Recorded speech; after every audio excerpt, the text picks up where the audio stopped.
This is your daily dose of all things royal. The myth of the censorship industrial complex, a conspiracy that is so ludicrous that even the current conservative-dominated Supreme Court has dismissed it out of hand last year, has been used to vilify and harass experts, students, researchers, and nonprofits working on online misinformation with the express goal of discrediting, defunding, and dismantling that work, and the disabling of safeguards against foreign and domestic misinformation and media manipulation is a threat to free speech and to national security. And while there's no evidence to support collusion between the Biden administration and big tech, this year's recipient is someone whose work I find genuinely inspiring. Harry and Meghan have been so inspired that they have recently, over the last couple days, launched an online attack campaign to silence voices on X. The Sussex Squad online terror militia of Prince Harry and Meghan Markle have ramped up a coordinated mass reporting campaign on X in the past couple of days. Critics of the couple in royal watching circles that post scrutiny, analysis, and calling out Harry and Meghan's lies are facing waves of targeted reports. This has led to numerous suspensions, locks, or shadow restrictions, often over what the affected describe as trivial, absurd, or non-violating content. I have been a target in the latest round of getting canceled on X, and my account now has been locked. In my case, these idiots mass reported a post tied to pictures that were released in the Epstein files, using the excuse of privacy and sharing intimate, unauthorized pictures to affect the account in hopes of getting the account suspended. Unfortunately for them, X chose to lock my account, which means the information is still there. I just can't post or interact or do anything with it. But nevertheless, they're still gleeful over it because it means that what they're doing in this coordinated fashion is working. And they know if they continue to keep mass reporting, the next strike would be suspension, which then my account would be completely wiped. But these idiots give themselves away every single time. As expected, these low IQ individuals couldn't help themselves but boast about getting some type of action taken on my account, thus posting up the notification as if it's some type of trophy.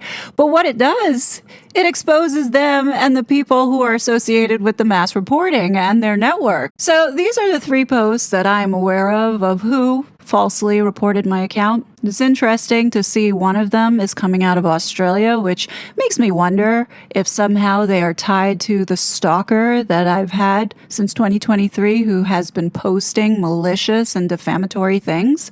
Also, apparently from Australia. I don't know. It could be. It could be not, but, it's worth asking the question. The one in the middle, though, even though it says they're from the United States, it shows that they're using a VPN, which leads me to believe that they're not from the United States.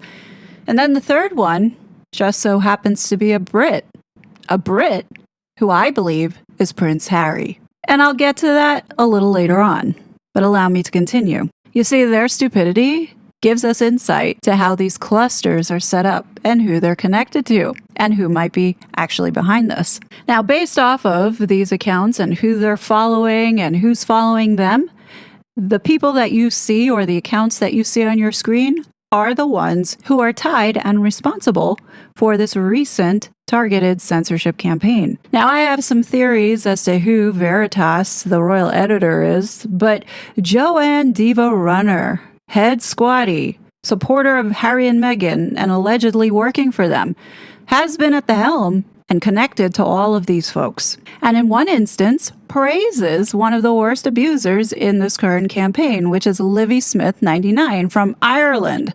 So these paid online agitators have multiple accounts, and they fully understand that what they are doing is violation of the platform, hence the reason why they have all these backup accounts. Now, I give credit to Livy Smith 99 for being open about having backup accounts in the event that she gets locked out or suspended. She has another place to go because she knows that she is violating the platform's policies, rules, and regulations, as do many of these squatties understand that, hence the reason why they have these burner accounts. Like, I can't tell if this person is really stupid or feels that they are untouchable, but they're pretty open about being the ones behind a lot of these suspensions that we are seeing recently. And you can see behind every suspension, this Livy Smith 99 gladly posts the trophy, and as you can see here, is about to give advice on how to take people's accounts down, with this account user saying, okay, I don't know how you do it, but I report them for the same thing and get a no violation message, LOL. Livy Smith 99 says, I'll DM you. Well, I would like to know what was in that DM. What did you tell this person? Or could it be that there's somebody at X that's actually working with Harry and Meghan to take these posts down? That's a possibility. So now, according to Queer Lips of Truth, who is a strong voice in this space, writes, I can reveal that Meghan Markle and her team, her self-absorbed self, by the way, have had series of meetings with her new publicists. She claims her image is being laundered viciously on X and Facebook. Instagram has less hostility. Well, that's because Meghan doesn't have the comments turned on. This agency has now reached out to contacts in these social media companies to start taking down, in their words, trolls, bots, hating accounts. And this is coming from the Santa Barbara Gossip Group, who belong to this group had lost their X accounts on this topic. Now, I can't validate if this is true or not. All I can say is that it is very plausible. So if you recall, back in 2020 and 2021, people were getting taken down left and right, but it was mainly conservative voices, as well as those that were pro-monarchy, as well as anyone who challenged Meghan Markle's narratives. We were all getting taken down. Well, the system that they had in place was this ticketing system and a direct link into these social media companies to get these accounts taken down. Christopher Boozy had a contact into these social media companies. You had some squatties who actually worked in these social media companies that had access to people's information. That's exactly what was going on. Now, what I think is happening here to get all of these accounts taken down so quickly is that they're filing reports on privacy and sharing information without consent. I do believe that the Take It Down Act has a requirement that social media companies must remove content within 48 hours. And I think they're using this angle to get people pulled down swiftly, even though it might not be justified. You can see they have a premeditated game plan here for Queer Lips of Truth. If he posts a photo, they might use this angle to get him taken down. And you see what's wrong here. They have many of us walking on eggshells. Princess Pinocchio writes, we can see it happening. Accounts being suspended. Be careful what you say and don't be goaded into an argument. Stay safe, everyone. And she says that because she knows that these people are dangerous. You know, the one good thing is that we're not in 2020 anymore. And as I've told many of you, it's different this time. Now, I've said in a few videos back that there's a reason why Harry and Meghan decided to reward this particular woman with $100,000. When push comes to shove, and it starts to come out that Harry and Meghan were indeed a part of this whole censorship ring, who do you think they're going to call on? The myth of the censorship industrial complex, a conspiracy that is so ludicrous that even the current conservative-dominated Supreme Court has dismissed it out of hand last year. So now going back to this idiot, this is a woman who is pushing the narrative that the censorship industrial complex is a conspiracy theory. It is well documented how government colluded with social media, as well as all of these NGOs and dirty little tactics that Harry and Meghan have been using to inflict psychological harm and information warfare onto innocent, unsuspecting people. These idiots like Dr. Marianne Franks, Meghan and Harry, Jory Craig can have their truth all that they want, but it's not going to hold up because the truth is what matters. And lucky for us, we have the State Department's Undersecretary Rogers spitting facts. Take a listen.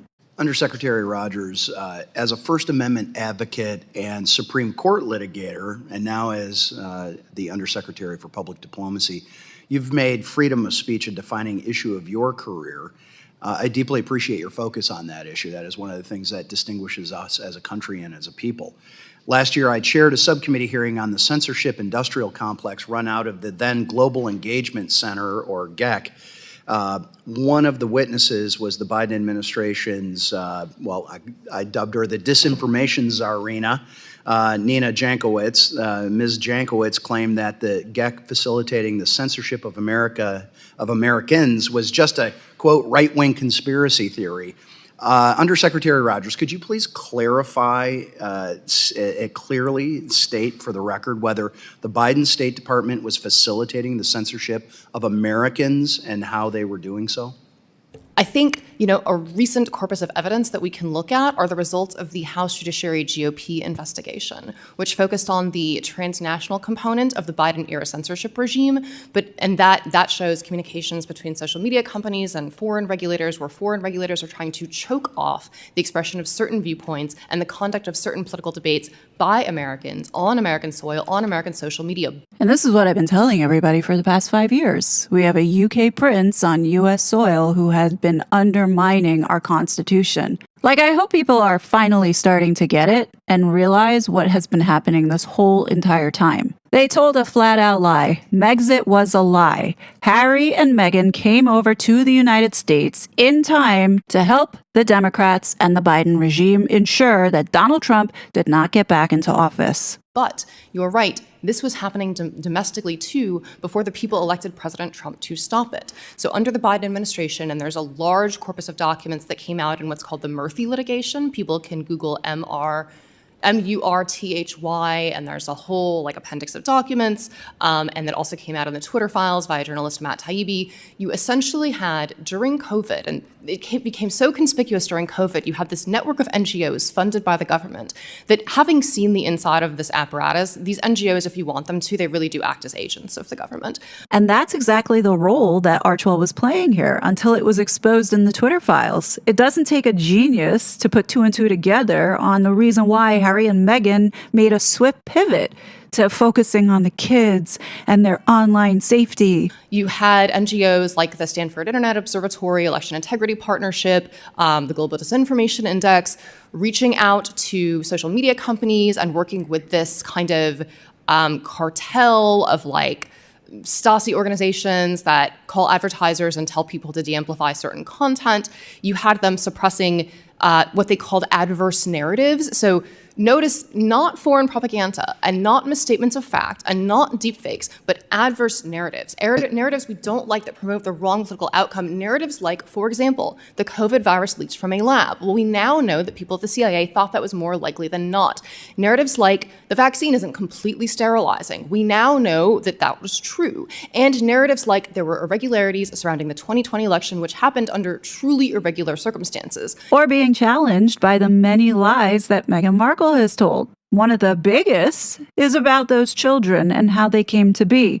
That was the number one thing back in the day that people were getting demonetized as well as canceled for. You couldn't say that you didn't believe that Meghan Markle was pregnant. You couldn't look at pictures and say, no, look at her bump, that doesn't look real. You couldn't say that all of the stories that they told us conflicted with one another. Otherwise, you were considered racist and were mass reported for harassment. Well, amen, hallelujah. So that, just to be clear, these were organizations that ostensibly were supposed to stop foreign misinformation, yet they turned inward, correct? So I think what happened is, around 2016, you get this mandate to protect America's cyber infrastructure, and there's this decision made that includes America's cognitive infrastructure. So let that detonate in your brain for a moment, and under that nomenclature, I guess your brain is part of the power grid, and the government gets to control what goes in and out of it. Now, I talked about this, I think in 2024, when I did the Psychological Operations series.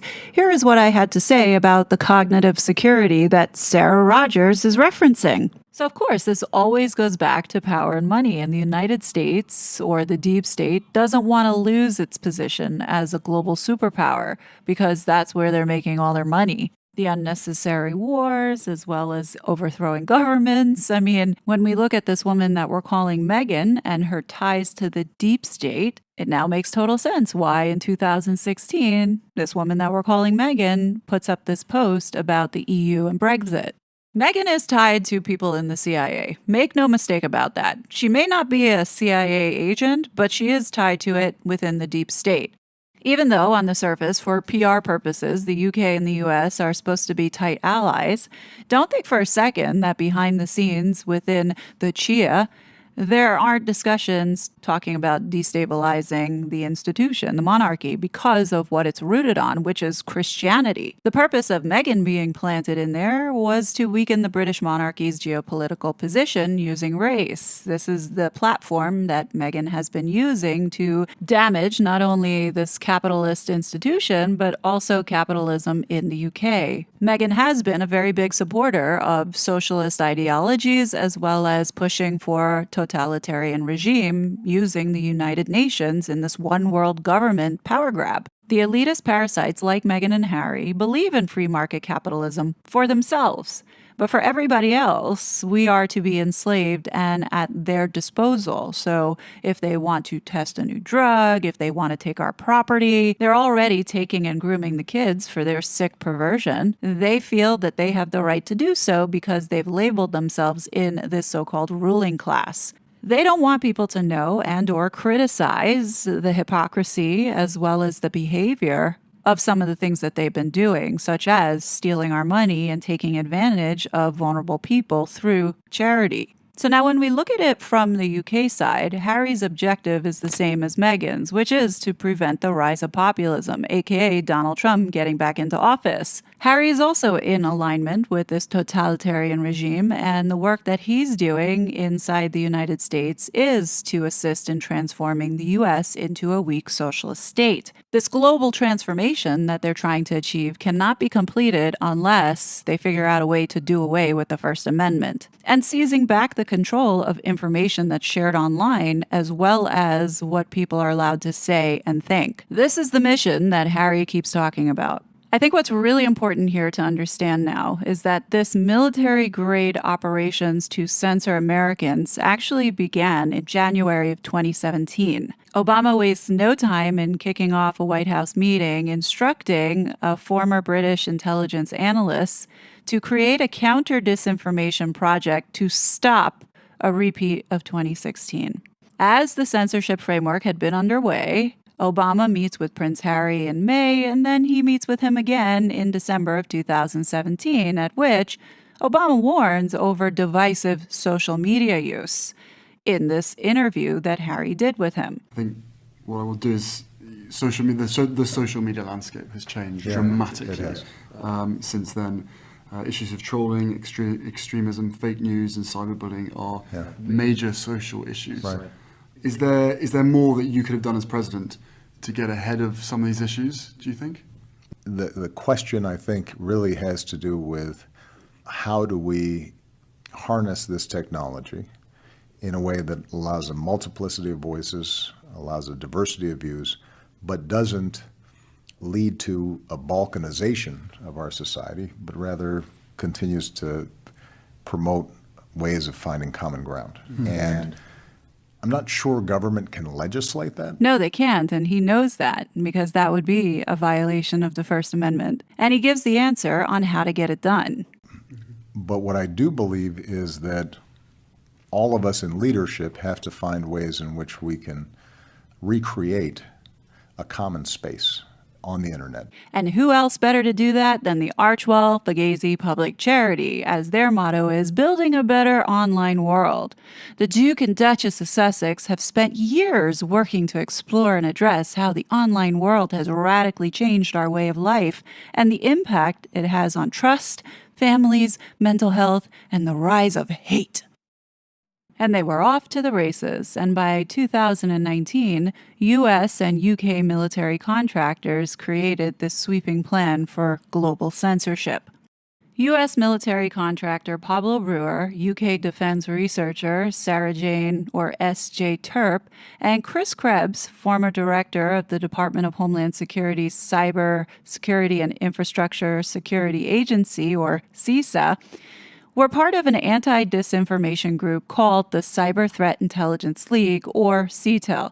that officially began as the volunteer project of data scientists and defense and intelligence veterans, but whose tactics over time appear to have been absorbed into multiple official and I would say unofficial projects, including those of the Department of Homeland Security. Chris Krebs was tightly aligned with Prince Harry, as not only was he a co-author, but also the co-chair for that stupid report on the Aspen Institute's Commission on Information Disorder. A key component of this UK defense researcher, Sarah Jane, was to insert this concept of cognitive security into the fields of cybersecurity and information security. These people really sought to promote the idea of cognitive security as a rationale for government involvement in censorship activities. In a 2019 podcast, Sarah Jane Terp says, cognitive security is the thing you want to have. You want to protect that cognitive layer. It's about pollution, misinformation, disinformation is a form of pollution across the internet. What they had been doing was painting a clear picture of a highly coordinated and sophisticated effort by the US and UK governments to build a domestic censorship effort and influence operations similar to the ones they've used in foreign countries.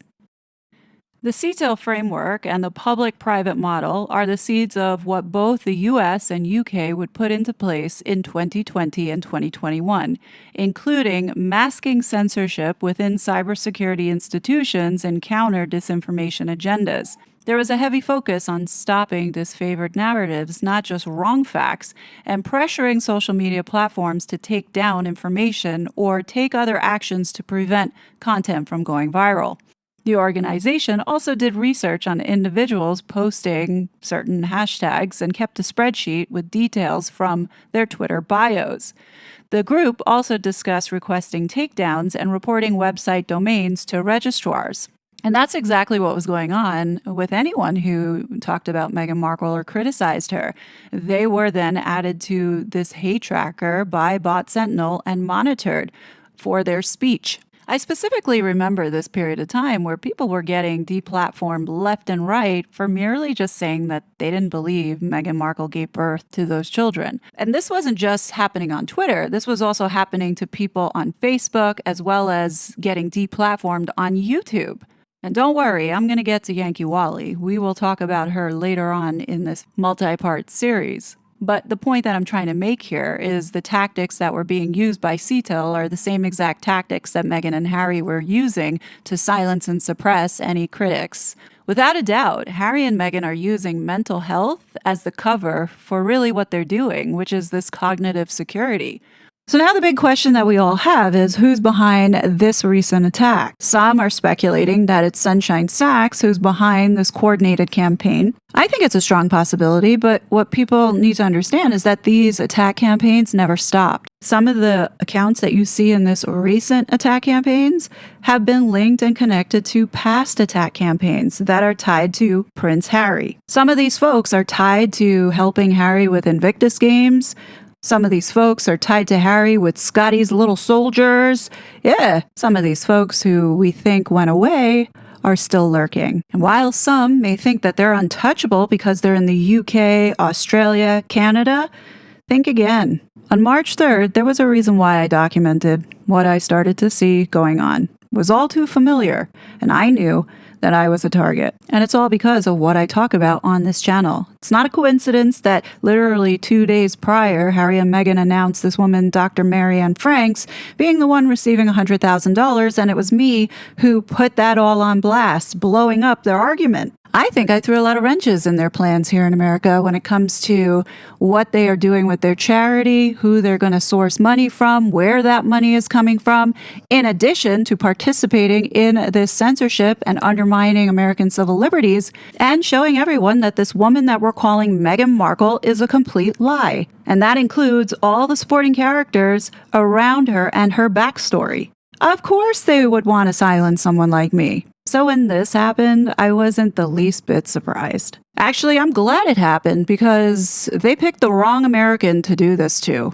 In fact, picking any American was the dumbest thing that they could have done. Despite what people think, the U.S. government under the Trump administration do really care about protecting American civil liberties, specifically the First Amendment. And although these fools think that they're untouchable because they're in a foreign country like the UK and Ireland, think again. You see this little statement that Livy Smith 99 has made here by saying, yeah, all the mouthpieces are locked thinking they're safe?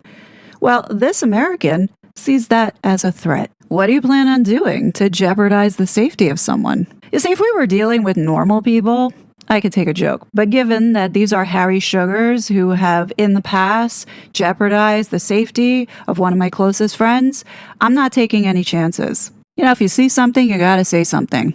Enough is enough. We're not going to do this again. Okay, have you suggested shield legislation against Britain's Online Safety Act? Sorry. This is what we need to be doing. We need to be making legislation so that we can make a firm statement here in the legislative branch. Even if the executive branch is doing all you're doing, we need to make a firm statement in the legislative branch, and I would ask for suggested legislation to shield Americans. Congressman, I couldn't agree more, and thank you very much for bringing it up. So we have the 2010 Speech Act. That's the law that says you can't enforce British libel judgments here because they go against the First Amendment. Simple step would be to amend that. You can't enforce foreign liability for the content or viewpoint of speech on social media platforms or anywhere else. And I believe that Senator Schmidt has a version of this proposal. There was a version recently proposed in Wyoming. I'm happy to work with your staff or anyone's staff on that legislation. You're absolutely right. It is a core priority. So Harry Sugars can laugh all they want, but the last couple days, this has been taken very seriously. A few days ago, I escalated this to Congress. This action that I took was being done in anticipation of my account being affected. So luckily for us, my account being locked was a good thing because certain officials in the Senate have been watching what has been going on to quite a few of us on X in real time. Yeah, if attention is what they were looking for, well, then they got it. Yeah, I love that these people think that they're untouchable. Well, we'll just have to wait and see, huh? So hopefully, this experience, and I'm not just talking about this recent attack, I'm talking about the last 6 years in being suppressed and silenced and trolled and harassed, as well as demonetized, deplatformed, does help push legislation forward. And we heard earlier today, Sarah Rogers mentioned Eric Schmidt's bill that's passing through, which is called the Censorship Accountability Act. Perhaps maybe they can expand this to not only cover federal employees, but to also cover foreign federal employees, because technically what Harry had been doing with the censorship complex was working under the color of law under the Biden regime. And I've always said that there's a reason why the Biden administration would not release any information on Harry's immigration status, because if indeed Harry is here on an A1 visa, meaning he is looked at by the U.S. government as a diplomat and head of state representing the UK government, and as an official working in alignment with the Biden regime to censor American speech, so that's going to be a headline. You know that, right? So this is why I think there has been so much pushback on Harry's visa and immigration information. But hopefully now, with all of this going on, we're going to get some answers. Harry and Meghan are very much a part of this psychological war that has been launched on Americans. Now, if you've been paying attention to the recent events between the Megxit accounts and the shitsters that have been drumming up drama here in this community, you should have heard people mentioning these crazy lunatics saying that we are at war. Like Duchess of Narcissistic said it the best. And I heard a disturbing voicemail that was left for somebody, a YouTuber, where they were threatening this YouTuber because this YouTuber was talking about the Markles. They kicked her out of the Discord group. I'm sure she cares. But left a threatening message saying, you know, whatever it said. But the thing that I took away from that was, you don't understand. This is war. We're at war. Well, who says that? Who's at war? I mean, are any of you at war with anybody? I would say that I'm at odds with the Sussex. Well, the Sussex squad is at odds with me all the time. But, you know, when I heard we're at war, you don't understand what's going on. You can't grasp what's going on here. We're at war. Do these people think we're in the Cold War? You would be correct, Don. They are behaving as if they're in the Cold War and following Russian tactics, which is exactly what is happening. So allow me to leave you with this comforting final thought. The good news is that we're not living in 2020 anymore. Back then, we had nobody looking at what was happening to us, the abuse that we all suffered, the fear that we had with getting canceled, demonetized, deplatformed, and then the intimidation extended into the physical world with no one to help us because the Biden administration didn't care about what was happening to us. And that explains why they were all so brazen to do what they were doing and get away with it. But we're in 2026, and Donald Trump is president, and his mandate to restore free speech is priority. So I'm truly thankful for the time and support that's being given to this, because it is important. It's not just our little group. If it's happening to us, it's happening elsewhere. And if we don't learn from what happened in 2020, it's going to happen again in 2028. Now, while we have all these fools online celebrating accounts being locked or shut down, I think it's the best thing that could have happened to us. In fact, I'm glad that they chose my account to go after. And I'm just going to leave it at that. But what do you guys think? Definitely leave your thoughts below. As always, I will be back with more content. But until then, please be safe, and I'll talk to you later. Bye! Such a fraud.